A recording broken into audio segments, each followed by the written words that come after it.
सामने, यहाँ स्टार्ट करना है। क्वेश्चन नंबर 13 के लिए देखो क्या लिखा है। 2 balls are drawn at random with replacement from a box containing 10 black and 8 red balls। ठीक है, तो एक बॉक्स है, सपोज ये हो गया एक बॉक्स, और इस बॉक्स में 10 ब्लैक बॉल्स है, तो सपोज ये 10 ब्लैक बॉल्स हो गई, और कितनी रेड बॉल्स है, 8 रेड बॉल्स, तो ये हो गई 8 रेड बॉल्स। यहां तक क्लियर सबको?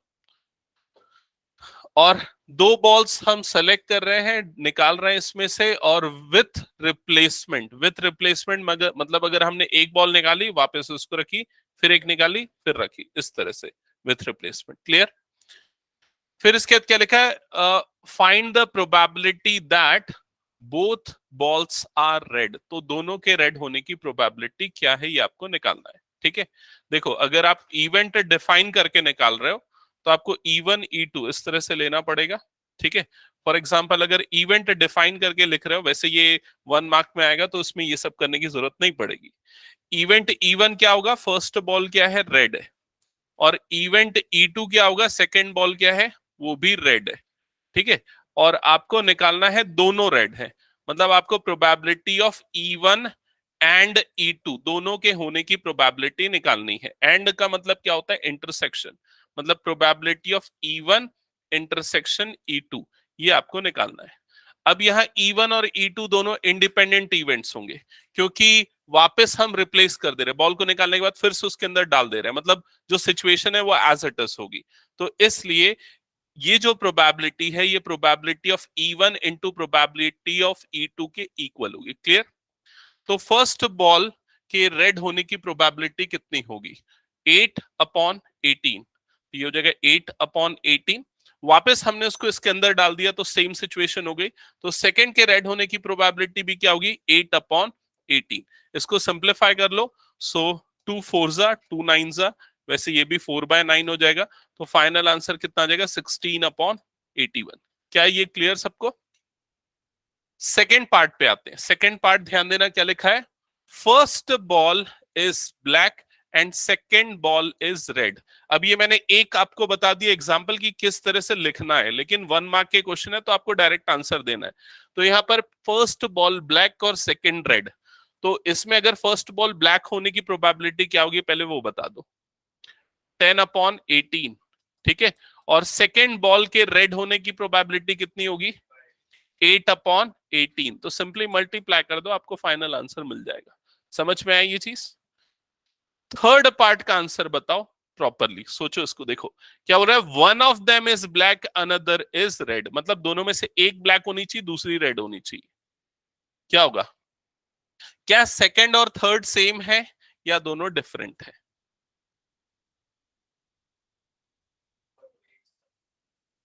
नहीं, एक साथ नहीं, सब एक एक करके ही है, विथ रिप्लेसमेंट, एक पिक कर रहे हैं, वापस उसको ड्रॉप कर रहे हैं।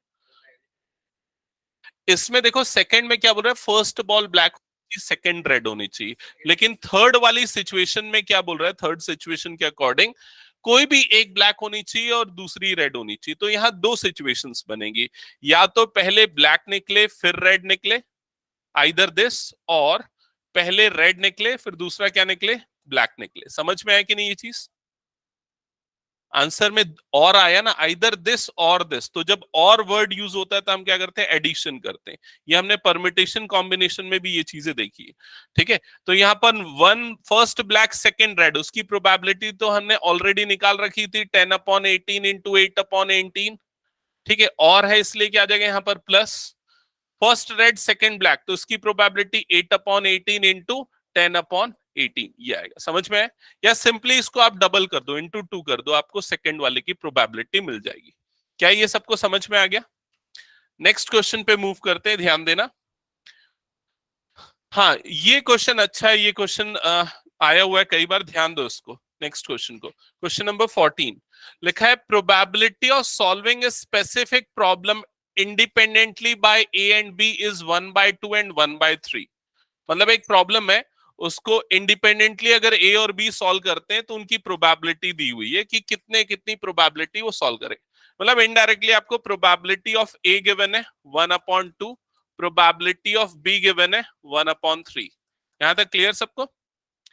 अब क्या बोल रहा है, if both try to solve the problem independently, अगर दोनों एक साथ स्टार्ट कर रहे हैं सॉल्व करना, find the probability that problem is solved, मतलब प्रॉब्लम सॉल्व हो जाना चाहिए, आपको उसकी प्रोबेबिलिटी निकालनी है। तो इसका क्या मतलब हुआ, क्या निकालना है आपको, ए इंटरसेक्शन बी, और कोई? सब अपने ओपिनियन रखो, आपको क्या लग रहा है कि क्या निकालना है, क्वेश्चन की स्टेटमेंट पढ़ो और समझ के बताओ कि क्या फाइंड करना है, इंपॉर्टेंट क्वेश्चन है। हाँ मयंक बता रहा है, करेक्ट, ए यूनियन बी निकालना है। A union B, A union B का मतलब क्या है, यूनियन का मतलब क्या होता है, यूनियन का मतलब और होता है, मतलब ए और बी, या तो ए सॉल्व करे या तो बी सॉल्व करे, problem is solve. Clear? Intersection का मतलब क्या होता है, एंड, मतलब दोनों से सॉल्व होना चाहिए। तो यहां पर आपको वर्डिंग्स पढ़ के ये बनाना समझ में आना चाहिए। तो आपको ए यूनियन बी निकालना है, तो ए यूनियन बी निकालने का फॉर्मूला क्या होता है, probability of A plus probability of B minus probability of A intersection B, ये होता है। अब ये दोनों तो दिया हुआ है हमको क्वेश्चन में, ए इंटरसेक्शन बी कैसे निकालेंगे? हाँ, ये दोनों इंडिपेंडेंट इवेंट्स हैं, तो मतलब ये कैसे निकल जाएगा, probability of A into probability of B से ये वाली वैल्यू मिल जाएगी। तो फाइनल आंसर जो आएगा वो होगा 1/2 plus 1/3 minus 1/2 into 1/3, that is 1/6। तो 1/2 प्लस 1/3 माइनस 1/6 क्या आएगा फाइनली सॉल्व करने पे, चेक करके बताओ। 2 3 3 2 3 प्लस 2 5 माइनस 1 4/6 2/3। क्या ये क्लियर है सबको? ठीक है, तो ये कैलकुलेशन तो हो जाता है, आपको सिर्फ ये समझना है, ये वाला पार्ट समझो। Exactly one of them solves the problem, मतलब दोनों में से कोई एक ही सॉल्व करना चाहिए, या तो ए करे या तो बी करे। बताओ इसको कैसे निकालेंगे? जो अटेम्प्ट करना, ए इंटरसेक्शन बी का मतलब होता है दोनों को सॉल्व होना चाहिए, मतलब ए एंड बी, लेकिन इसका क्या मतलब होता है, दोनों में से कोई एक सॉल्व करे, ऐसा ही हो रहा है। A B not plus A not B, ठीक है, सही बोल रहा है। बाकी लोग इधर समझो, अगर तुम लोगों को कंफ्यूजन होता है ना, मान लो ऐसे में, तो क्या करो, सबसे बेस्ट तरीका है वेन डायग्राम बना लो। वेन डायग्राम आता है ना सबको? वेन डायग्राम अप्रोच में क्या होता है, देखो इस तरह से यूनिवर्सल सेट हो गया, ये हो गया सेट ए, ये हो गया सेट बी, समझ में आ रहा है? अब ए यूनियन बी, यूनियन का मतलब क्या होता है, यूनियन में क्या आएगा, ये पूरा आएगा, यूनियन मतलब ये पूरा, समझ गए? इंटरसेक्शन का मतलब क्या होता है, ये आएगा इंटरसेक्शन, समझ में आ रहा है? अब इसमें क्या बोल रहा है, exactly one of them solves the problem, मतलब दोनों में से एक को सॉल्व करना चाहिए। इसका मतलब या तो सिर्फ ए सॉल्व करे, मतलब ये वाला पार्ट की प्रोबेबिलिटी, या तो सिर्फ बी सॉल्व करे, मतलब ये वाले पार्ट की प्रोबेबिलिटी। समझ में आया कि नहीं ये चीज? तो आपको दोनों की प्रोबेबिलिटी को आपस में ऐड करना है। क्लियर ये? तो इसने क्या बोला वेदांश? ए बी नॉट या ए इंटरसेक्शन बी नॉट, ये बोलना चाह रहा है, ठीक है। और यहां पर प्लस प्लस, क्योंकि ये वाला भी चाहिए, तो ये क्या हो जाएगा, ए नॉट इंटरसेक्शन बी। क्लियर? तो इन दोनों की प्रोबेबिलिटी का सम करके आप निकाल सकते हो, ये एक तरीका है। अलग अलग तरीके हो सकते, और कौन सा तरीका हो सकता है, और कौन सा तरीका हो सकता है, वेन डायग्राम को देख के बताओ। गुड। ए यूनियन बी, मतलब पूरे यूनियन में से क्या माइनस कर दो, इंटरसेक्शन को माइनस कर दो, तो उससे भी मिल जाएगा। समझ में? वो ज्यादा इजी है मेरे ख्याल से, क्योंकि ए यूनियन बी हमने ऑलरेडी निकाल रखा था 2/3, और ए इंटरसेक्शन बी की वैल्यू कितनी थी, 1/6। तो ये कितना आ जाएगा, एलसीएम आ जाएगा 6, 2 3 3, और ये कितना हो जाएगा, 2 2 4 -1, मतलब कितना आ जाएगा 3/6। तो इसका आंसर आएगा 1/2। क्लियर? तो ये डिफरेंट अप्रोचेस हो सकती है, आपको उसके हिसाब से समझना पड़ेगा। कंफ्यूजन हो तो वेन डायग्राम फॉलो करो। आगे बढ़े नेक्स्ट क्वेश्चन पे। Okay, next question, question number 15। Check करो इस क्वेश्चन को, क्या लिखा है, one card is drawn random at random from a well shuffled deck of 52 cards in which the following cases are the events E and F are E and F independent. Okay, तो ये आपको कुछ cases given है, event E event F के different cases है, आपको check करके बताना है कौन कौन से केसेस में ई और एफ इंडिपेंडेंट इवेंट्स हैं। Clear question? तो आपको क्या टेस्ट करना पड़ेगा, दोनों इंडिपेंडेंट है या नहीं उसके लिए? हाँ, probability of E intersection F is equals to probability of E into probability of F. ये दोनों के इक्वल है कि नहीं, अगर है तो इंडिपेंडेंट, नहीं है तो इंडिपेंडेंट नहीं है। तो उसके लिए पहले तो इवेंट ई निकालते। फर्स्ट केस में इवेंट ई क्या है, the card drawn is spade. तो इवेंट ई की प्रोबेबिलिटी कितनी हो जाएगी, यहीं से देख के बता दो। स्पेड कितने होते हैं 13, तो 13/52 मतलब कितना आ जाएगा 1/4। फिर उसके बाद probability of F, card drawn is S. S कितने होते हैं 4 होते हैं, तो 4/52। 4/52 मतलब ये कितना आ जाएगा 1/13। क्लियर। और इसके बाद हम निकालते हैं ई इंटरसेक्शन एफ निकालते हैं। ई इंटरसेक्शन एफ को समझना, वो स्पेड भी होना चाहिए और एस भी होना चाहिए। तो स्पेड के कितने एस होते हैं, सिर्फ एक ही होते हैं, मतलब इसकी प्रोबेबिलिटी कितनी आ जाएगी 1/52। क्लियर ये चीज। अब इन दोनों का प्रोडक्ट, इन दोनों का प्रोडक्ट क्या इसके इक्वल आएगा, यस उसके इक्वल आएगा। मतलब ये दोनों इवेंट्स कैसे होंगे, इंडिपेंडेंट इवेंट्स होंगे। क्या ये सबको क्लियर हो गया। चलो अब सेकंड वाले में सीधा मैं प्रोबेबिलिटी पूछता हूं, प्रोबेबिलिटी ऑफ ई। तन्मय बता क्या होगा प्रोबेबिलिटी ऑफ ई यहां पर। 26/52 मतलब डायरेक्टली कितना आ जाएगा 1/2। क्लियर ये चीज। फिर उसके बाद क्या बोल रहा है, the card drawn is king. तो प्रोबेबिलिटी ऑफ एफ क्या होगा बताओ, 1/13 यही होगा। अब उसके बाद आते हैं probability of E intersection F, मतलब कि ब्लैक किंग होने की प्रोबेबिलिटी।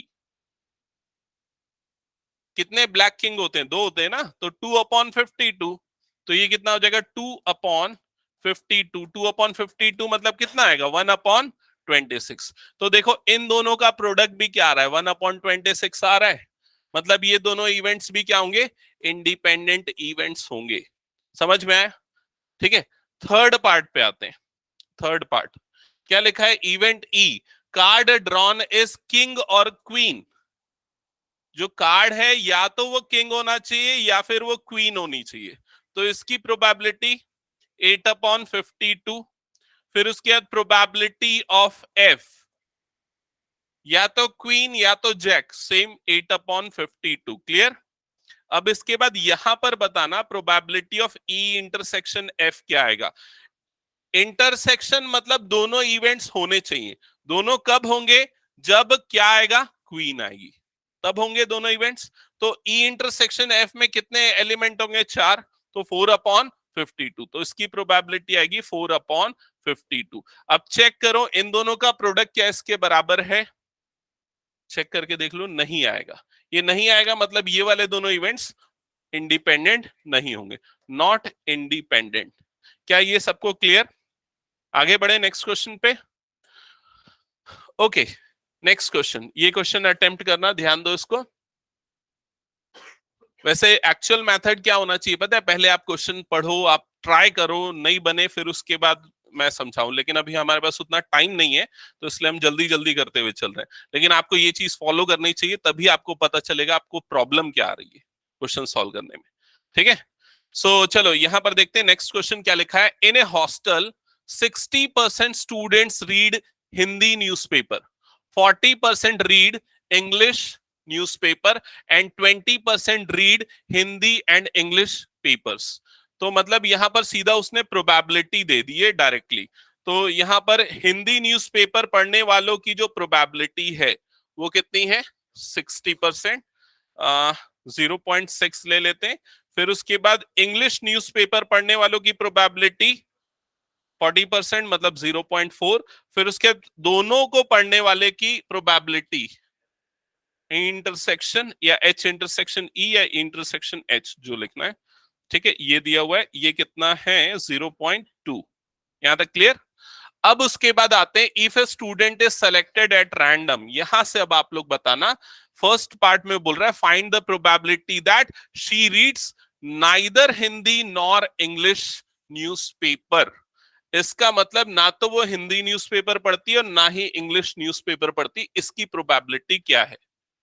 अच्छा उसके पहले मैं एक और छोटा सा क्वेश्चन पूछ लेता हूं, क्या यहां पर ये इवेंट्स इंडिपेंडेंट इवेंट्स हैं एच और ई। क्या ये इंडिपेंडेंट इवेंट्स हैं एच और ई? यस और नो बताओ जल्दी। नहीं है। क्यों नहीं है? इन दोनों का मल्टीप्लीकेशन इसके बराबर आ रहा है क्या? नहीं आ रहा है, तो इंडिपेंडेंट नहीं है। क्लियर ये चीज? हाँ। तो नाइदर हिंदी नॉर इंग्लिश, इसका मतलब क्या हुआ? इसका मतलब क्या हुआ बताओ जल्दी से। इसका मतलब अगर अगर इंटरसेक्शन यूनियन में लिखना नहीं है, समझ में आ रहा है, तो ऐसा लिख देते, not H and not E. यही मतलब हुआ, not H and not E. Clear? इसका मतलब क्या होगा? Probability of H H complement intersection E complement, यही मतलब हुआ इसका। ठीक है। अभी देखो आगे और समझने में, इसको कैसे निकालना है वो समझने में अगर प्रॉब्लम है, डी मॉर्गन्स थ्योरम अगर याद नहीं रहता कैसे लगाना है, वेन डायग्राम यूज कर लो। कभी कोई फॉर्मूला याद करने की जरूरत नहीं। ये वेन डायग्राम हो गया। ठीक है। अब इस वेन डायग्राम में देखो क्या लिखा है। वेन डायग्राम में ये हो गया एच, ठीक है, यहां पर ये हो गया ई। अब इसके बाद क्या लिखा है? H complement intersection E complement. H complement का मतलब क्या होता है? एच के बाहर। ई कॉम्प्लीमेंट का मतलब क्या होता है? ई के बाहर। इंटरसेक्शन मतलब क्या? दोनों का कॉमन। तो ऐसा रीजन जो एच के बाहर है और ई के बाहर है, वो वाला रीजन। तो वाला रीजन कौन सा होगा? वो इन सबको छोड़ के ये वाला रीजन होगा। समझ में आया कि नहीं? ये तो ये वाला रीजन होगा। क्लियर? आपको इस रीजन की प्रोबेबिलिटी निकालनी है। तो इस रीजन की प्रोबेबिलिटी निकालने के लिए आप डायरेक्टली क्या करोगे? 1 में से माइनस कर दोगे ये वाले रीजन की प्रोबेबिलिटी। और ये जो रीजन है ये एक्चुअल में क्या देता है? प्रोबेबिलिटी ऑफ एच यूनियन ई। क्या ये समझ में आया सभी को? ठीक है। तो अगर डी मॉर्गन थ्योरम याद है तो उससे ये डायरेक्टली लिख सकते हो, याद नहीं है तो फिर वेन डायग्राम से समझ सकते हो। अब यहां पर आते हैं एच यूनियन ई कैसे निकलेगा। तो देखो एच यूनियन ई निकालने का सीधा फॉर्मूला है, ये तीनों को यूज करके, उसको यूज करके निकाल सकते हो। तो क्या है ये एच यूनियन ई की वैल्यू बता दो यहां पर। ये दोनों को प्लस करेंगे और उसमें से ये माइनस करेंगे, मतलब वो कितना आ जाएगा? 0.8। तो ये आ जाएगा 1 माइनस 0.8, मतलब आंसर आएगा आपका 0.2। क्या ये क्लियर सबको? ठीक है।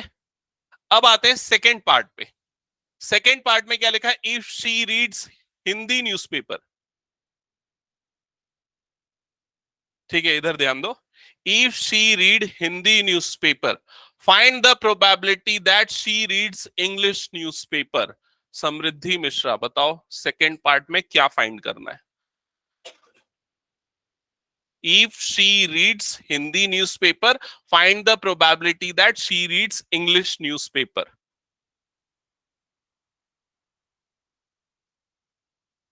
नहीं। और कोई? एक मिनट ना, अबीर? नहीं। सानिया? नहीं। एक मिनट। हाँ ये सही बोल रहा है। एक मिनट ना। If she reads Hindi newspaper, find the probability that she reads English. E given H, correct. जिस चीज की प्रोबेबिलिटी निकालनी वो पहले आता है, जो गिवन है वो बाद में आता है। Probability of E given H, correct. समझ में आया सबको ये? तो देखो इंटरसेक्शन कब? जब एंड वाला वर्ड यूज हो रहा है, जब दिस एंड दिस, तब इंटरसेक्शन। और जब किसी चीज के बारे में गिवन पार्ट है, तब आप वो गिवन कंडीशनल प्रोबेबिलिटी लगेगा। ये इसका फॉर्मूला क्या होता है निकालने का? Probability of intersection H divided by probability of H. Clear? इसके बाद थर्ड पार्ट में देखो, if she read English newspaper, तो ये गिवन हो गया ना, she read English. Find the probability that she reads Hindi newspaper. तो आपको क्या निकालना पड़ेगा? Probability of H given E. क्या ये समझ में आया? ठीक है, क्लियर सबको ये? और इसके बाद फॉर्मूले अप्लाई करना है। आगे बढ़ते हैं नेक्स्ट क्वेश्चन पे। ओके अब एमसीक्यू है, क्वेश्चन नंबर 17। क्या लिखा है? The probability of obtaining even prime number on each die when a pair of dice is rolled is.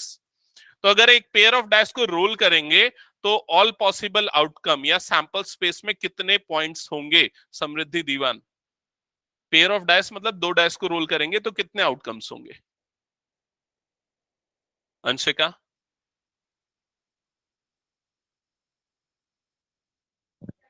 36 होंगे ना। और इवन प्राइम नंबर क्या होता है? कौन सा होता है इवन प्राइम नंबर? 2। एक ही होता है। दोनों में 2 आना बोल रहा है, तो दोनों में 2 आना मतलब एक ही एलिमेंट हो गया 2 2, समझ में आया कि नहीं? 2 2 डिवाइडेड बाय एक एलिमेंट हो गया मतलब 1, डिवाइडेड बाय ऑल पॉसिबल मतलब 36। तो ऑप्शन डी 1/36 करेक्ट होगा। क्लियर सबको? ये एनसीईआरटी के जो एमसीक्यू है ना, डायरेक्टली पूछे जा सकते हैं आपके क्वेश्चन में, एग्जाम में, एमसीक्यू में, ठीक है, ध्यान रखना। Next question, if two events A and B are independent, तो इनमें से कौन सा ऑप्शन ट्रू होगा? तो इंडिपेंडेंट इवेंट्स अगर होते हैं तो probability of A intersection B क्या होता है? Probability of A into probability of B के बराबर होता है। ये चीज क्लियर है ना सबको? तो यहां पर ऐसा कोई ऑप्शन दिख रहा है क्या? अभी हमको नहीं दिख रहा है। तो याद करो, मैंने नोट पॉइंट एक बताया था पिछली क्लास में, अगर ए और बी इंडिपेंडेंट है तो उनके कॉम्प्लीमेंट भी क्या होते हैं? इंडिपेंडेंट। मतलब कि probability of A complement intersection B complement is equals to क्या होगा? Probability of A complement into probability of B complement. और ये वाली चीज आपको यहां पर दिख रही है। अच्छा, कई बार इंटरसेक्शन नहीं यूज करता है और डायरेक्टली लिख रहा है, मतलब एंड ऑपरेशन अप्लाई हो रहा है। क्लियर ये चीज? तो यहां तक क्लियर सबको? स्टार्ट करें नया टॉपिक। तो अभी तक जो दो एक्सरसाइज या दो टॉपिक्स हमने कवर अप किए हैं वो एक्चुअली कंडीशनल प्रोबेबिलिटी पे बेस्ड थे और इंडिपेंडेंट इवेंट्स पे बेस्ड थे। इन दोनों में से एक क्वेश्चन आने का चांस है, ठीक है। इसके बाद जो मैं नेक्स्ट टॉपिक बताने वाला बेस थ्योरम, इनमें से इस टॉपिक में से एक क्वेश्चन आने का चांस है, ठीक है। तो ध्यान देना, बेस थ्योरम क्या है? बेस थ्योरम के अंदर सबसे पहला टॉपिक जो आता है उसका नाम है theorem of total probability. Theorem of total probability को पहले समझ लो, एकदम शॉर्ट में बताता हूं। मान लो ये आपका सैंपल स्पेस है, इसमें एक वेन डायग्राम के थ्रू इसको एक्सप्लेन कर रहा है। ये सैंपल स्पेस है और इस सैंपल स्पेस के कुछ पार्टीशंस कर रहे हैं इवेंट्स के थ्रू, जैसे कि event E1, event E2, E3, इस तरह से बहुत सारे इवेंट्स में वो पार्टीशन है, मतलब उसको सेपरेट किया गया है। क्लियर? अब ये सारे इवेंट्स E1, E2, E3, ये सारे इवेंट्स म्यूचुअली एक्सक्लूसिव इवेंट्स हैं। क्यों म्यूचुअली एक्सक्लूसिव इवेंट्स हैं? क्योंकि दोनों का इंटरसेक्शन में कोई कॉमन नहीं है। दोनों दोनों या जितने भी है सारे के सारे सेपरेट है। क्लियर? और ये सारे events E1, E2, E3 up to EN, ये सारे म्यूचुअली एग्जॉस्टिव इवेंट्स भी हैं। एग्जॉस्टिव इवेंट्स किनको बोलते थे? जिनका यूनियन क्या मिलता था हमको? Sample space. समझ में आया? तो सैंपल स्पेस के ये पार्टीशंस हो गए जो आपस में E1, E2, E3 जो आपस में म्यूचुअली एक्सक्लूसिव और म्यूचुअली एग्जॉस्टिव इवेंट्स है, ठीक है। अब इसके अंदर एक और इवेंट आ रहा है, इवेंट ए। दिख रहा है ये इवेंट ए, जिसके हर एक पार्ट्स जो है कॉमन है, कि कुछ पार्ट E1 से कॉमन है, कुछ पार्ट E2 से, इस तरह से अलग अलग पार्ट्स में वो कॉमन है। अगर आपको ये ए की प्रोबेबिलिटी निकालनी है तो उसको निकालने का जो फॉर्मूला है वो यहां से है, थ्योरम ऑफ टोटल प्रोबेबिलिटी से।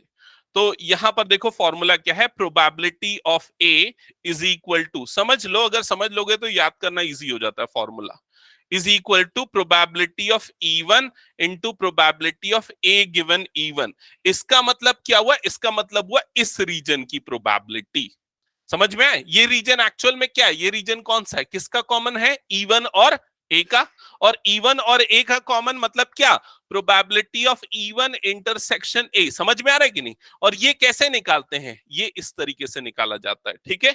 फिर उसके बाद ये वाले रीजन की प्रोबेबिलिटी, तो ये वाला रीजन किसका कॉमन है? ए और E2 का। तो ये इसका मतलब हो गया probability of E2 intersection A. और वो कैसे निकाला जाता है? इस तरीके से। समझ में आया कि नहीं? इस तरीके से हर एक रीजन की प्रोबेबिलिटी को सम कर दो तो आपको टोटल ए की प्रोबेबिलिटी मिल जाएगी।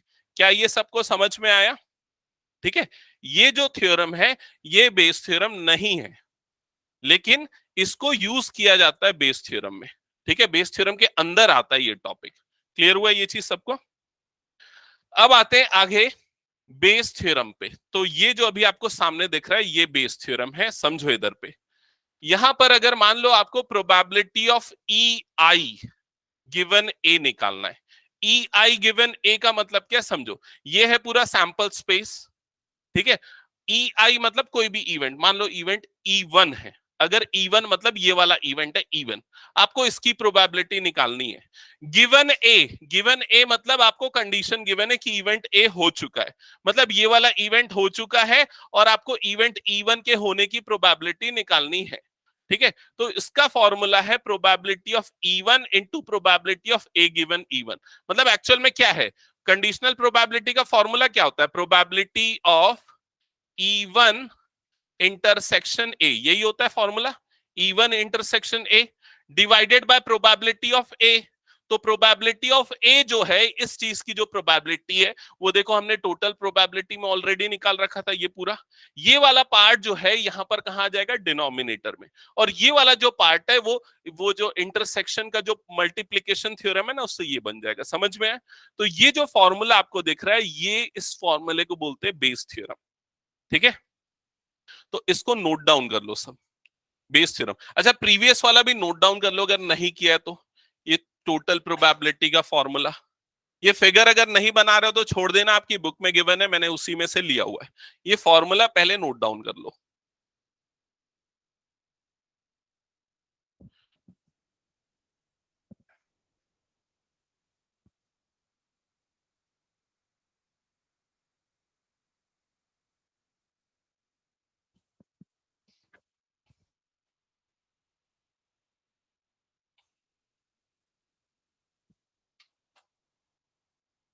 हेलो, हाँ हाँ बोलो।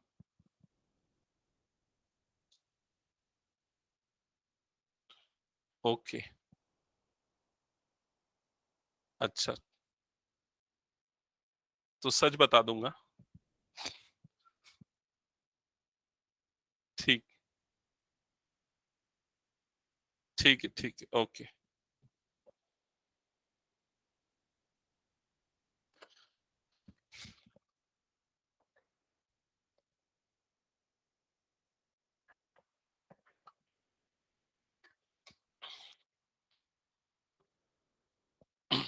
ओके, ये नोट किया फॉर्मूला, बस ये वाला अगर नोट करोगे तो चलेगा। नीचे वाले को उसने कॉम्पैक्ट फॉर्म में लिखा और कुछ नहीं है, सबमिशन करके बस लिख दिया। ठीक है, ये हटा दोगे ये वाला स्लाइड। ओके, नेक्स्ट स्लाइड पे आ जाते हैं। नेक्स्ट स्लाइड, तो इस वाले फॉर्मूले में आप ये लिख लो, चलेगा। या इसको अगर मैं थोड़ा सा मॉडिफाई करूं तो इस तरह से लिखना ज्यादा अच्छा रहेगा मेरे ख्याल से।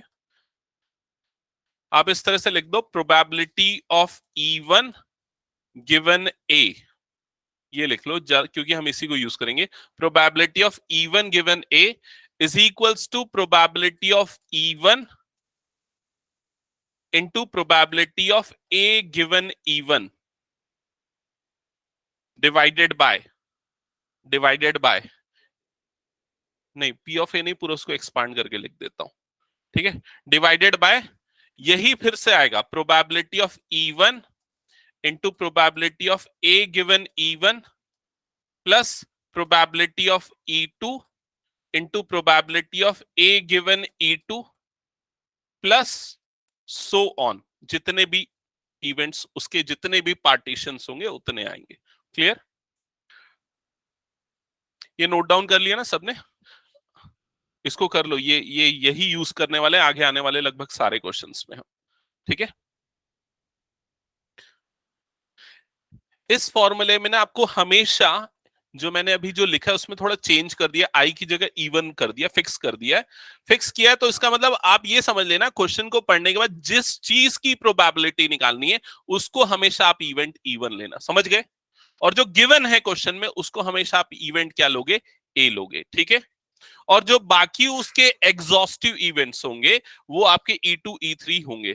जैसे कि फॉर एग्जांपल मैं ये बता रहा हूं कि अगर मान लो हमारे पास 3 बैग्स है, ठीक है, और आपको बैग 1 के सेलेक्ट होने की प्रोबेबिलिटी निकालनी है, तो बैग 1 का सेलेक्ट होना हम क्या लेंगे, E1। बैग 2 का सेलेक्ट होना क्या लेंगे, E2। बैग 3 का सेलेक्ट होना क्या लेंगे, E3। ठीक है, क्वेश्चन जब हम करेंगे और क्लियर हो जाएगा। अब इसमें कुछ टर्मिनोलॉजी आपको दी हुई है, E1 E2 E3, ये सारे हाइपोथेसिस बोलते हैं। अगर 1 मार्क में आया तो हो सकता है यूज हो सकता है। प्रोबेबिलिटी ऑफ EI, इसको प्रायोरी प्रोबेबिलिटी बोलते हैं, और probability of EI given A, इसको पोस्टीरियर प्रोबेबिलिटी बोलते हैं। ठीक है, वैसे अभी तक कभी आया नहीं, लेकिन उसकी टर्मिनोलॉजी नाम मैंने यहाँ लिख दी है। ओके, आगे बढ़ जाते हैं, अब क्वेश्चंस पे आते हैं डायरेक्टली। तो अभी हमने 2 थ्योरम्स पढ़े थे। पहला थ्योरम क्या था, टोटल प्रोबेबिलिटी का, और दूसरा थ्योरम था बेस थ्योरम का। ठीक है, ज्यादातर क्वेश्चन बेस थ्योरम के होते हैं, एक आध कोई क्वेश्चन आपको टोटल प्रोबेबिलिटी का मिल जाएगा, लेकिन सबसे बड़ी प्रॉब्लम ये है दोनों को डिफरेंशिएट कर पाना कि कौन सा क्वेश्चन टोटल प्रोबेबिलिटी से बनेगा और कौन सा थ्योरम बेस थ्योरम, कौन सा क्वेश्चन बेस थ्योरम से बनेगा। ठीक है, धीरे धीरे क्लियर हो जाएगा एक दो क्वेश्चन बनाने के बाद। तो फर्स्ट क्वेश्चन में क्या लिखा है, an urn contains 5 red and 5 black balls. तो एक अर्न है, उसमें 5 रेड और 5 ब्लैक बॉल्स हैं। तो सपोज यहां पर हमने एक अर्न बना दिया और इसके अंदर ये हो गए 5 रेड और 5 ब्लैक बॉल्स। ठीक है, इसके बाद लिखा है आगे क्वेश्चन में, a ball is drawn at random, its colour is noted and return to the urn. Experiment समझ में आया कि नहीं? एक बॉल को उसमें से निकाले, उसका कलर देखे और कलर देखने के बाद वापस उस बॉल को उसके अंदर डाल दिए। क्लियर यहां तक एक्सपेरिमेंट? आगे लिखा है, moreover 2 additional balls of same colour are put in the urn. मतलब जो कलर निकला, मान लो अगर रेड कलर की बॉल निकली जब हमने पहली बार निकाला, तो हमने क्या किया, 2 रेड बॉल इसमें और डाल दिए। हाँ, तो वही बोला ना, सेम कलर। क्या लिखा है, colour drawn are put in the urn. ये लिखा है ना, 2 additional balls of colour drawn, जो भी कलर की बॉल निकली, are put in the urn and a ball is drawn at random. ये वाला एक्सपेरिमेंट को बाद में समझो, पहले ये समझो, एक बॉल निकाले, कलर चेक किए, रेड कलर है तो 2 रेड बॉल डाल दिए, और अगर ब्लैक कलर है तो 2 ब्लैक बॉल डाल दिए। क्लियर यहां तक? और उसके बाद क्या कर रहे हैं, उसके बाद एक और बॉल फिर उसमें से निकाल रहे हैं। ठीक है, what is the probability that second ball is red. तो सेकेंड बॉल के रेड होने की प्रोबेबिलिटी क्या है, ये आपको निकालने बोल रहे हैं। क्लियर ये चीज? अब अगर आप दोनों थ्योरम में कौन सा लगाना है, कौन सा अप्लाई करना है, ये सोचोगे, तो इसमें आपको कैसे पता चलेगा? यहां कोई भी कंडीशन गिवन नहीं है कि गिवन दैट फर्स्ट बॉल जो ड्रॉ हुई थी वो रेड है या ब्लैक है। तो यहां पर कंडीशन या गिवन वाली कोई चीज नहीं है, मतलब यहां कंडीशनल प्रोबेबिलिटी नहीं अप्लाई होगी। कौन सा थ्योरम अप्लाई होगा? टोटल प्रोबेबिलिटी वाला थ्योरम अप्लाई होगा। समझ में आया ये चीज? तो टोटल प्रोबेबिलिटी वाला थ्योरम क्या है, पहले वो देखो अपनी नोटबुक में। Probability of A is equals to क्या था, probability of E1 into probability of A given E1 plus probability of E2 into probability of A given E2 and so on.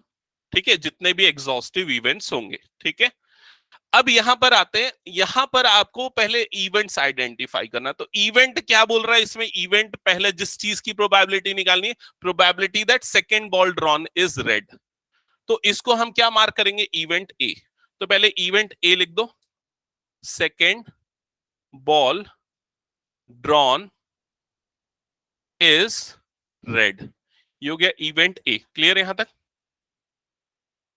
अब इवेंट ए तो हो गया, अब कौन से इवेंट बच गए, E1 E2 E3, ये सारे इवेंट्स बच गए। तो E1 E2 E3 ये क्या होंगे, इसको समझना। E1 क्या होगा कि पहला बॉल जो है वो, जो हमने फर्स्ट टाइम जो बॉल निकाला था वो जो है वो रेड कलर का, ये E1 हो गया। E2 क्या होगा, वो जो बॉल निकला वो ब्लैक कलर का, ये E2 हो गया। E3 हो गई नहीं क्योंकि दो ही कलर के बॉल्स है। क्लियर? तो यहां पर E1 को हम ले लेंगे, first ball drawn is red, और E2 हो जाएगा first ball drawn is black. यहां तक हो गया सबका? ओके, यहां तक क्लियर सबको? अब इसके बाद देखो, ये फॉर्मूला लगाने के लिए हमको जो जो चीजें चाहिए उस पर फोकस करते हैं। सबसे पहले हमको क्या चाहिए, प्रोबेबिलिटी ऑफ E1। ठीक है, तो प्रोबेबिलिटी ऑफ E1 यहां से निकालते हैं। प्रोबेबिलिटी ऑफ E1 तुम लोग देख के बताओ क्या होगा। First ball drawn is red, मतलब पहली बार जब हम बॉल निकाल रहे हैं तो यही सिचुएशन है। एक बॉल हमने निकाली, उसके रेड होने की प्रोबेबिलिटी कितनी होगी, 1/2, 5/10 मतलब कि 1/2। क्लियर? E2 क्या है, first ball drawn is black, तो इसकी भी प्रोबेबिलिटी कितनी होगी, 1/2। अगर तुम लोग कहीं गलत कर रहे हो तो मैं बता दूं कैसे क्रॉस चेक कर सकते हो। ये सारे जो E1 E2 E3 जितने भी हो, उन सब की प्रोबेबिलिटी का सम हमेशा क्या आएगा, 1 आएगा, क्योंकि वो एग्जॉस्टिव इवेंट्स थे, आपने देखा ना, तो सबको ऐड करोगे प्रोबेबिलिटी को तो क्या आएगा, 1 आएगा। क्लियर? ये हो गया E1 E2। अब उसके बाद नेक्स्ट आपको क्या चाहिए, ये दो चीजें आपने निकाल ली, अब चाहिए ये वाला पार्ट। ये वाले पार्ट की प्रोबेबिलिटी अब समझ के बताओ कि कैसे निकलेगी। ए गिवन ई2, ए गिवन ई2, ए गिवन ई1 ले लेते हैं, पहले एक काम करते हैं, ए गिवन ई1, ठीक है, इसको समझ के बताओ। इसका मतलब इवेंट इवन हो चुका है, अमन यहां पर ध्यान दे, इवेंट इवन हो चुका है। इवेंट इवन क्या है, फर्स्ट बॉल क्या थी, रेड थी, मतलब जब आपने फर्स्ट बॉल निकाली तो वो कौन से कलर की थी, रेड कलर की थी। तो आपने क्या किया, आपने दो रेड बॉल उसमें और डाल दी। समझ में आई ये चीज, जब दो रेड बॉल और डाल दी तो अब यहां पर कितनी रेड बॉल हो गई, 7, टोटल कितनी बॉल्स हो गई, 12, टोटल 12 बॉल हो गई। समझ में आएगी नहीं ये चीज। तब अगर आप सेकेंड बॉल निकाल रहे हो तो उसके रेड होने की क्या प्रोबेबिलिटी बताओ, क्या होगी, 7/12 होगी। समझ में है? तो ये वाली प्रोबेबिलिटी कितनी आ जाएगी, 7/12।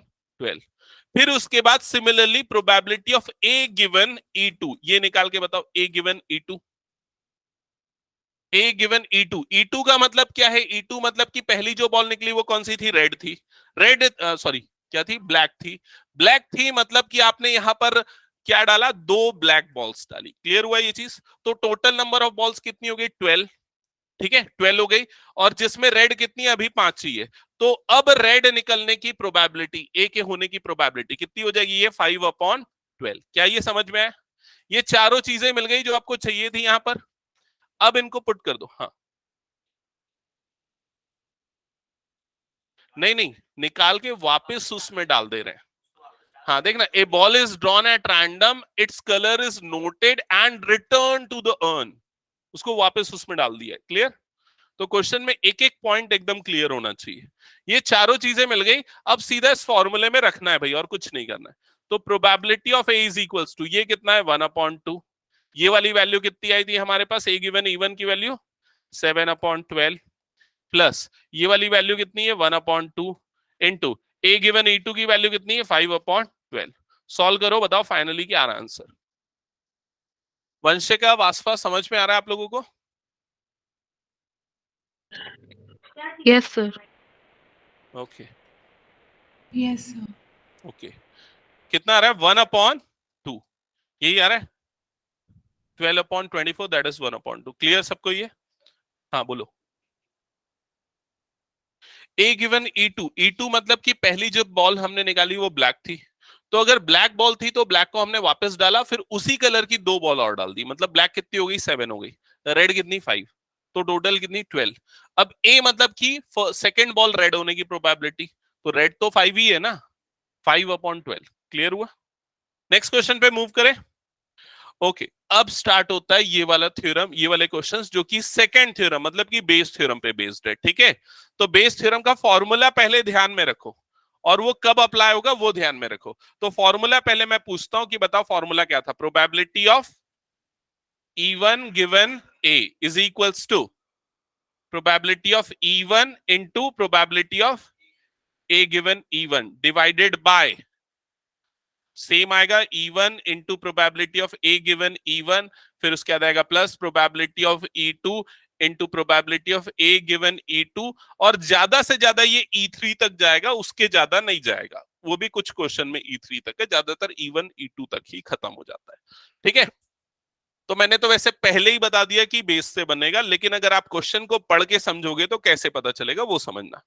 तो यहाँ क्वेश्चन में क्या लिखा है, अ bag contains 4 red 4 black balls. तो सिचुएशन समझते चलते, सपोज ये एक बैग है और इसमें क्या क्या है, 4 रेड बॉल्स हैं और 4 ब्लैक बॉल्स हैं। ठीक है, इसके बाद लिखा है another bag contains 2 red and 6 black ball. तो एक और बैग है, सपोज ये एक और बैग हो गया, और इस बैग में 2 रेड बॉल्स हैं और 6 ब्लैक बॉल्स हैं। यहां तक क्लियर सबको? आगे लिखा है one of the bag is selected at random. Experiment पे ध्यान देना, सबसे पहले क्या कर रहे हैं, दोनों में से एक बैग को सेलेक्ट कर रहे हैं। ठीक है, one of the bag is selected at random and ball is drawn from the bag which is found to be red. तो दोनों में से एक बैग को सेलेक्ट किया, उसमें से एक बॉल को निकाला, और वो जो बॉल थी उसका कलर हमको पता है, वो कौन से कलर की थी, रेड कलर की थी। ठीक है, find the probability that the ball drawn from bag, from first bag, मतलब जो बॉल निकली वो इस वाले बैग से निकली, इसकी प्रोबेबिलिटी निकालनी। क्लियर ये क्वेश्चन? अब देखो यहां पर आपको गिवन में दे दिया ना, जो बॉल निकली उसका कलर कौन सा था, उसका कलर कौन सा था, रेड कलर था, ऐसा दिया हुआ है। इसका मतलब ये कंडीशनल प्रोबेबिलिटी है, और यहां पर ये बेस थ्योरम का फॉर्मूला लगेगा। समझ में आई ये चीज? तो अब सबसे पहले बेस थ्योरम के फॉर्मूला लगाने के लिए स्टेप बाय स्टेप समझना। पहले आप क्या करोगे, सबसे पहले आप इवेंट ए डिफाइन कर लेना कि इवेंट ए क्या है। वो आपको बड़ी आसानी से दिख जाएगा, लास्ट में क्वेश्चन में दिया ही रहता है कि क्या किस चीज की प्रोबेबिलिटी, सॉरी इवेंट ए ही पहले निकाल लो। इवेंट ए मतलब वो आपको दिया रहेगा कि कौन सा स्टेटमेंट गिवन है, क्या हुआ है। तो यहां पर गिवन क्या है, जो बॉल निकली वो कौन सी है, रेड बॉल।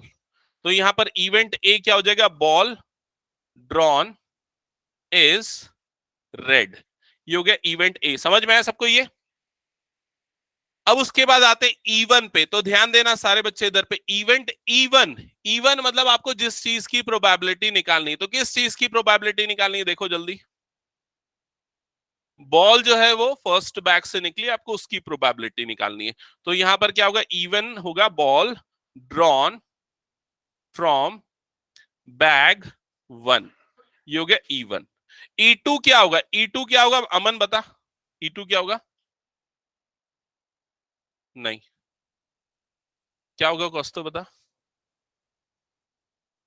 मैंने क्या बोला, E1 E2 E3 ये एग्जॉस्टिव इवेंट्स होते हैं ना। तो अगर E1 नहीं है तो कौन सा होगा, E2 होगा। बैग नहीं है तो कौन सा होगा, बैग 2। तो यहां पर क्या होगा, E2 क्या होगा, बॉल ड्रॉन फ्रॉम बैग 2। क्या ये समझ में है? ये इवेंट पहले डिफाइन करना बहुत जरूरी है, ठीक है, नहीं तो आप आगे बना ही नहीं पाओगे। ये हो गया। अब इसके बाद ध्यान से देखो, हर एक चीज को देखते हैं हम, आपको जो जो चीजें निकालनी है। सबसे पहले डिनोमिनेटर पे ही ध्यान देना, क्योंकि डिनोमिनेटर पे ही जो है वो सारी चीजें। सबसे पहले आपको E1 निकालना पड़ेगा, E1 की प्रोबेबिलिटी, मतलब E1 की प्रोबेबिलिटी और E2 की प्रोबेबिलिटी। तो ये दोनों की प्रोबेबिलिटी निकाल लोगे क्या? क्या होगी बताओ, प्रोबेबिलिटी ऑफ E1 क्या होगा? E1 मतलब क्या है, E1 है बैग 1 सेलेक्ट होना। तो कितनी होगी, बैग 1 सेलेक्ट होने की प्रोबेबिलिटी 1/2। तो इसकी प्रोबेबिलिटी हो गई 1/2। प्रोबेबिलिटी ऑफ E2 क्या होगा, बैक 2 सेलेक्ट होना, हाँ वो भी 1/2 होगा ना। दोनों की प्रोबेबिलिटी सेम, कैसे 1/3 होगा भाई बता। तो दो ही बैग है ना तेरे पास, दो में से एक सेलेक्ट होने की प्रोबेबिलिटी सेम होगी ना, और दोनों का सम 1 आना चाहिए, ये भी मैंने बताया। ठीक है, यहां तक क्लियर सबको? अब इसके बाद वाला पार्ट मैं पूछ रहा हूं, ध्यान से बताना। अब और क्या निकालना है आपको, देखो इसमें ये निकालना है, probability of A given E1। इसको समझो पहले, इसको समझो। ए गिवन E1, E1 हो चुका है। E1 हुआ है मतलब क्या, E1 हुआ है मतलब बैग 1 सेलेक्ट हो गया है। ए के होने की प्रोबेबिलिटी, ए क्या है, रेड बॉल होने की प्रोबेबिलिटी। समझ रहे हो ना, बैग 1 सेलेक्ट हुआ है तो रेड बॉल होने की प्रोबेबिलिटी क्या होगी। तो बैग 1 में रेड बॉल होने की प्रोबेबिलिटी बताओ कितनी होगी, 4/8, यही होगा। 4/8 मतलब ये कितना आ जाएगा, 1/2। अमन ये बताना, probability of A given E2 जल्दी बता। 2/8, समझ में, मतलब 1/4, 1/4 आएगा ना। हाँ, तो ये कितना हो जाएगा, 2/8, मतलब बैक 2 सेलेक्ट हुआ, उसमें से रेड होने की प्रोबेबिलिटी। क्लियर? तो ये चारों चीजें मिल गई, इसको सीधा उठा के यहां पर पुट कर दो। ठीक है, अब देखो कैलकुलेशन एकदम इजी तरीके से बताता हूं, ध्यान देना। यहां पर E1 E2 दोनों कितना है, 1/2 है। तो भाई ये दोनों 1/2 ऊपर में भी ये देखो 1/2 आएगा। तो ये तो पहले ही कट जाना है, ये वाला पूरा पार्ट। समझ गए कि नहीं? क्या बच गया, बस ये बच गया और ये दोनों बच गए। तो ये ए गिवन E1 कितना आया था हमारे पास, वो भी 1/2 आया था, डिवाइडेड बाय ये वाला पार्ट कितना आया था, ये वाला भी 1/2, प्लस ये वाला पार्ट कितना आ जाएगा, 1/4 आ जाएगा। क्लियर? और ऐड करके सिंप्लीफाई कर लो, तो 1/2 और ये 1/4 प्लस ये कितना हो जाएगा, 3/4 हो जाएगा। तो फाइनली कितना आ जाएगा, 4/6 या फिर 2/3। 3/2 मत करना, प्रोबेबिलिटी 1 से बड़ी नहीं हो सकती। ठीक है, क्रॉस चेक कर लेना अगर ऐसा आंसर आ रहा है तो। क्लियर? हटा दो ये पूरा। ओके, नेक्स्ट क्वेश्चन पे मूव करते हैं। चलो यहां पर ध्यान देना। नेक्स्ट क्वेश्चन है, अब मैं आप लोगों से ही पूछूंगा क्योंकि मैंने बता दिया, सारे प्रोसेस आपको बता दिया। ठीक है, तो आप आपसे पूछने वाला हूं। of the students in a college, it is known that 60% reside in hostel, 40% day scholar. तो कॉलेज में 60% हॉस्टलर हैं, 40% डे स्कॉलर्स हैं. Previous year results reports that 30% of the students who reside in hostel attain grade A. इस statement का मतलब क्या है? Hostel में जितने भी लोग रहते थे उसमें से 30% लोगों को ग्रेड ए मिला है. समझ में आया? And 20% of day scholar attains a grade in their annual examination, and 20% of day scholar attain A grade in their annual examination. मतलब डे स्कॉलर्स जितने भी थे उसमें 20% डे स्कॉलर्स को ग्रेड ए मिला है. यहां तक क्लियर सबको? आगे लिखा है eight the end of the year one of the student is chosen at random from the college and he has an A grade.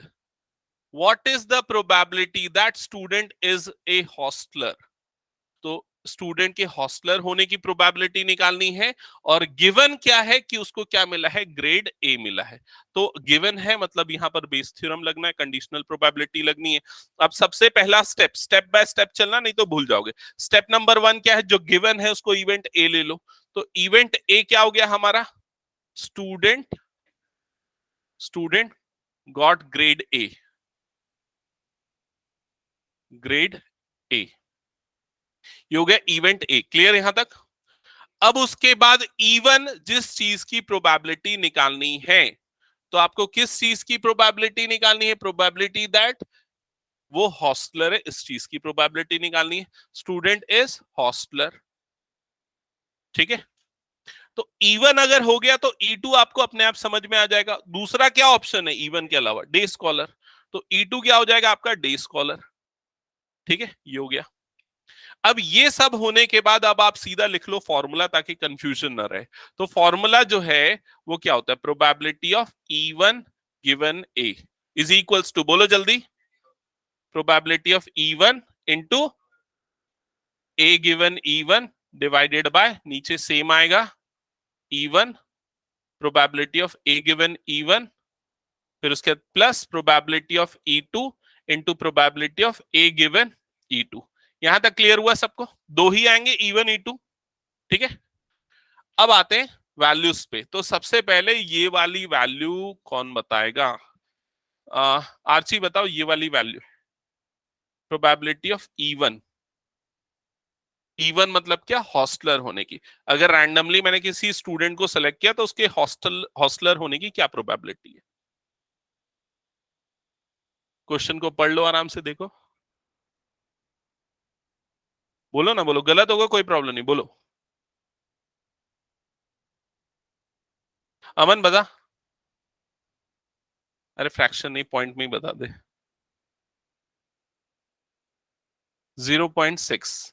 भाई ये पहले ही स्टेटमेंट देखो ना, क्या लिखा है? स्टूडेंट जो है कॉलेज में उसमें 60% हॉस्टल में रहते हैं, 40% कहाँ रहते हैं? डे स्कॉलर्स है. तो इवन क्या? हॉस्टलर होने की प्रोबेबिलिटी. तो कितने परसेंट स्टूडेंट हॉस्टलर है? 60%. तो 60 अपॉन 100 मतलब इसकी प्रोबेबिलिटी कितनी आ जाएगी? 0.6. समझ में आया? क्लियर? तो E2 की प्रोबेबिलिटी क्या होगी? 0.4. अगर ये क्वेश्चन में नहीं दिया रहता, कई क्वेश्चन में नहीं देगा, तो भी आपको वो निकाल लेना है. समझ गए ना?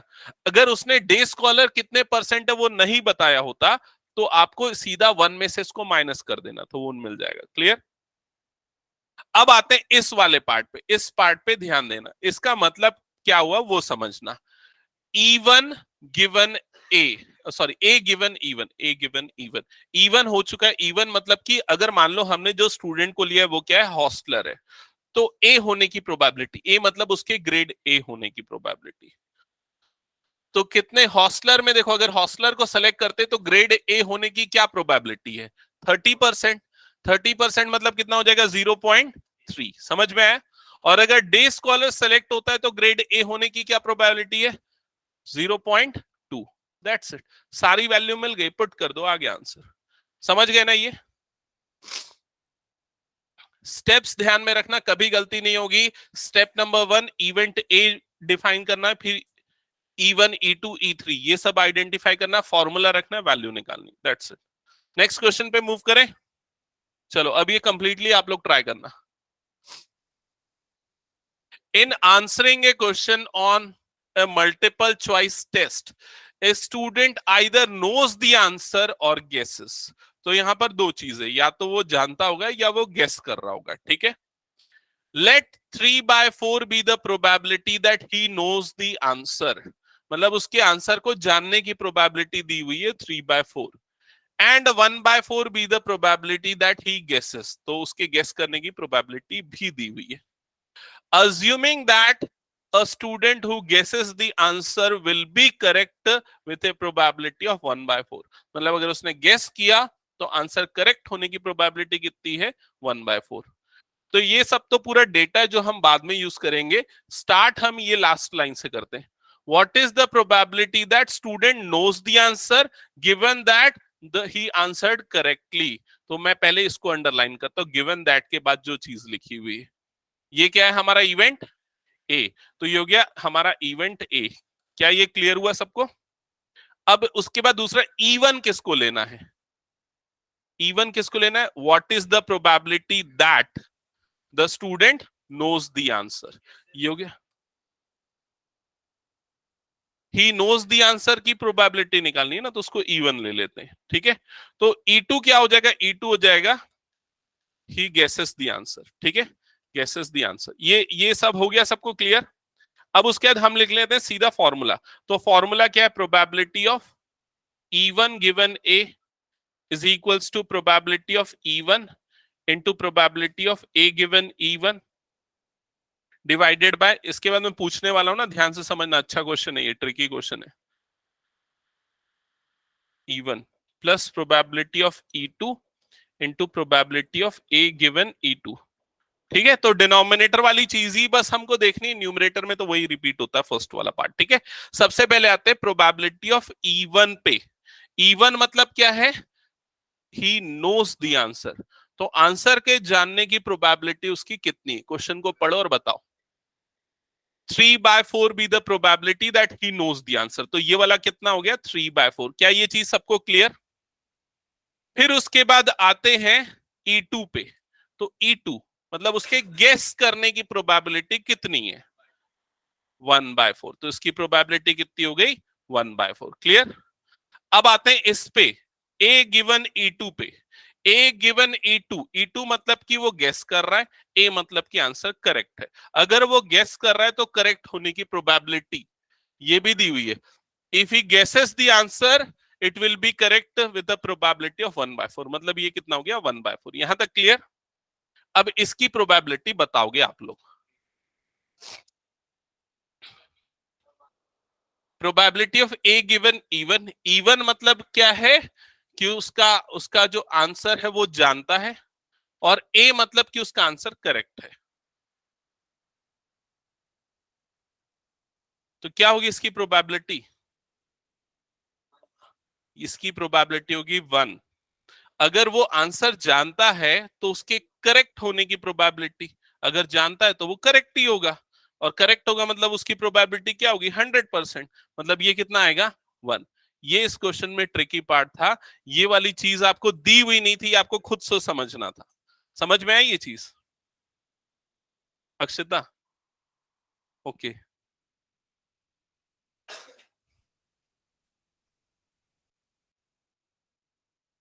ठीक है। बाकी सारा कैलकुलेशन तो हो जाएगा ना, आगे बढ़ जाए नेक्स्ट क्वेश्चन पे। ये सब आप लोग सॉल्व करके अपने आंसर क्रॉस चेक कर लेना एक बार, ठीक है, बुक के आंसर से एक बार मैच कर लेना। ओके, नेक्स्ट पार्ट पे मूव करते। नेक्स्ट पार्ट, अब ये क्वेश्चन कंप्लीटली मैं पढ़ूंगा भी नहीं, आप लोग सॉल्व करोगे सीधा।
क्या कर रहा है?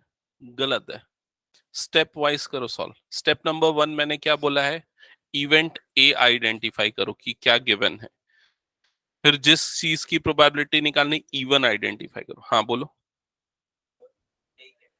हाँ, इवेंट ए क्या है वो समझ में नहीं आया। मैं एक्सप्लेन करूं क्या क्वेश्चन एक बार? देखो, यहाँ यहाँ हर क्वेश्चन ऐसे ही मिलेंगे तुम लोगों को, हर बार हर क्वेश्चन थोड़ा डिफरेंट होगा। ठीक है, कुछ क्वेश्चन हो सकता है सिमिलर मिल जाए, लेकिन ज्यादातर क्वेश्चंस में ये प्रॉब्लम है। तो ध्यान से देखना क्या लिखा हुआ है।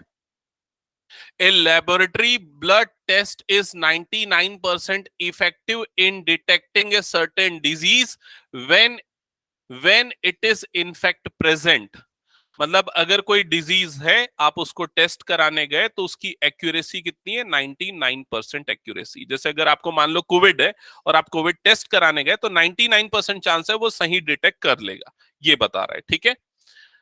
However, the test also yields a false positive result for 0.5% of the healthy person tested। और उसके बाद फिर यहां पर लिखा हुआ है, इसका मतलब क्या है? False positive test. इस वाली लाइन में थोड़ा कंफ्यूजन आएगा, समझो इधर। मतलब अगर ये बोल रहा है कि false positive result, false positive क्या होता है? मतलब कि आप नहीं हो लेकिन फिर भी आपका रिजल्ट पॉजिटिव आ रहा है। मतलब आपको कोविड नहीं है फिर भी आपका कोविड पॉजिटिव दिख रहा है, इस तरह की सिचुएशन। वो कितनी है? 0.5% है। तो ये बोल रहा है हेल्दी पर्सन अगर टेस्ट होगा तो 0.5% लोग फॉल्स पॉजिटिव डिटेक्ट हो जाएंगे। फिर वहां ब्रैकेट में उसको एक्सप्लेन किया है।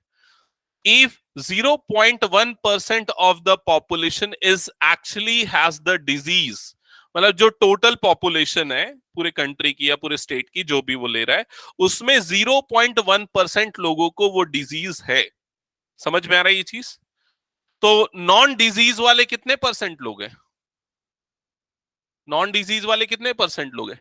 99.9% लोगों को डिजीज नहीं है, 0.1% लोगों को डिजीज है। यही मतलब हुआ।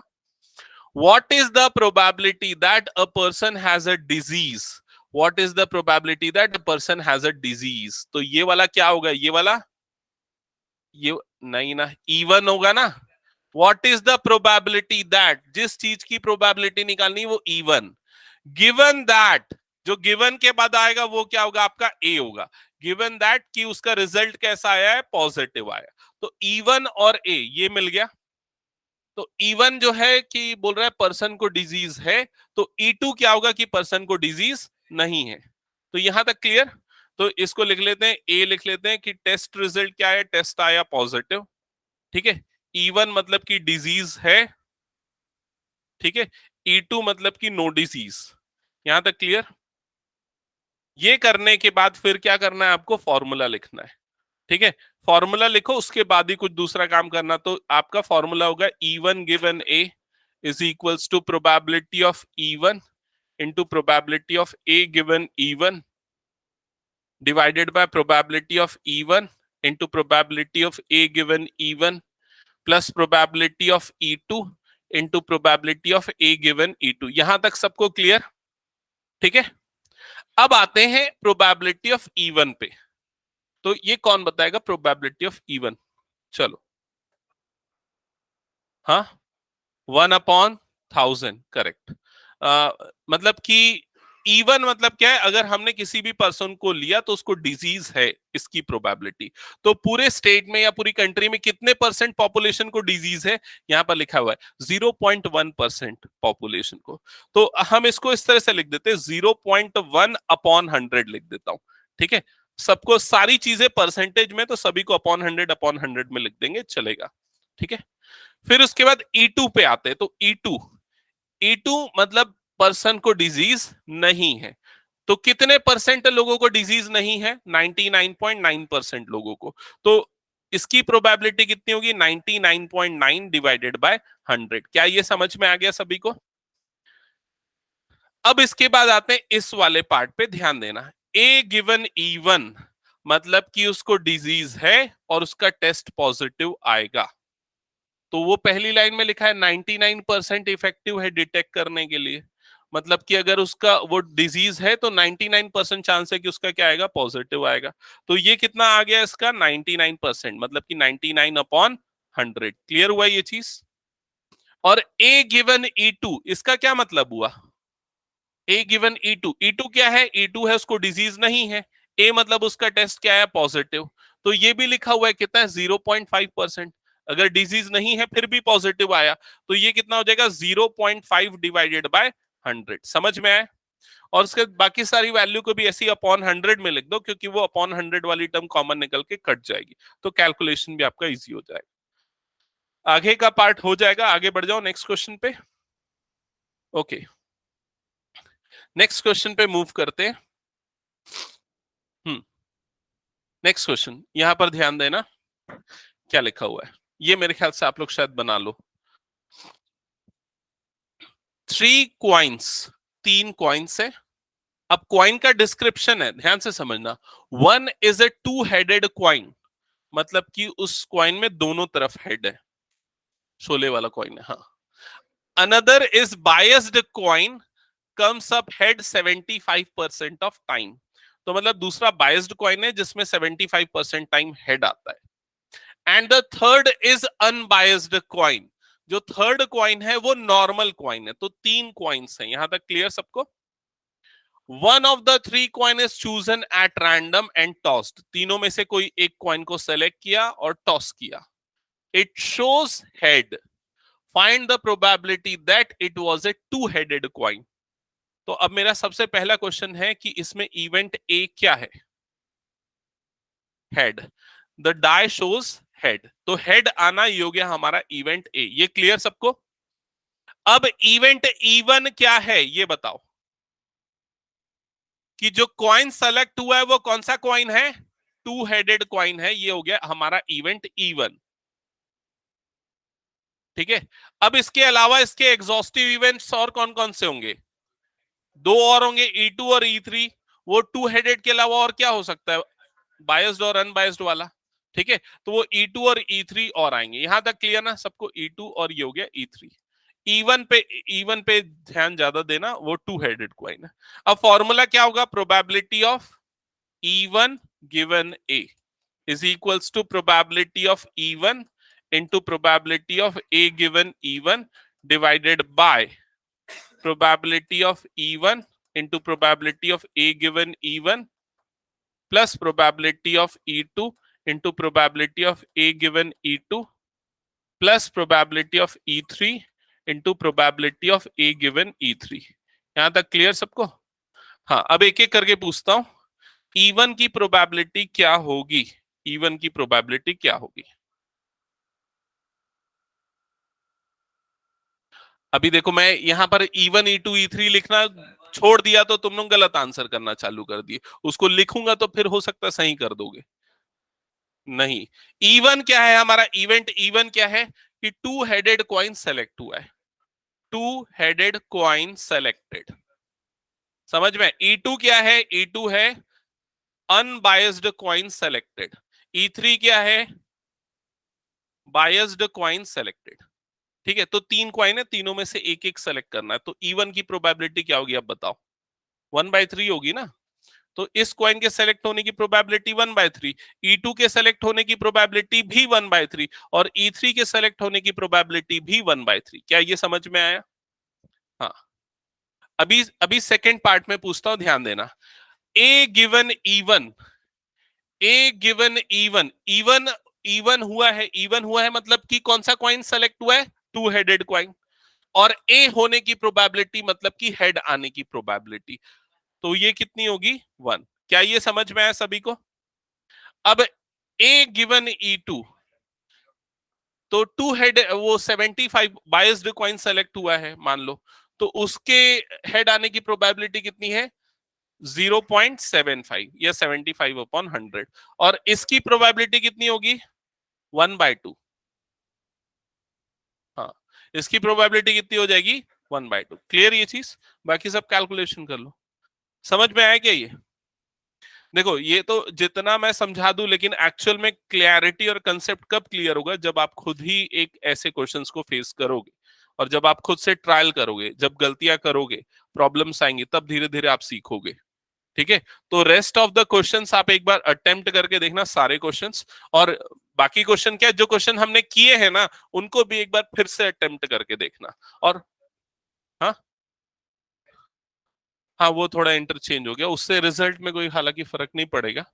ठीक है, तो ये सारे क्वेश्चंस आप लोग ट्राई करके आएंगे और सॉल्व करके फाइनल आंसर तक पहुंच के कैलकुलेशन क्रॉस चेक करेंगे। ठीक है, ओके। सो कल एक एक्स्ट्रा क्लास होगी, टाइमिंग मैं आप लोगों को ग्रुप में आज रात को इन्फॉर्म कर दूंगा।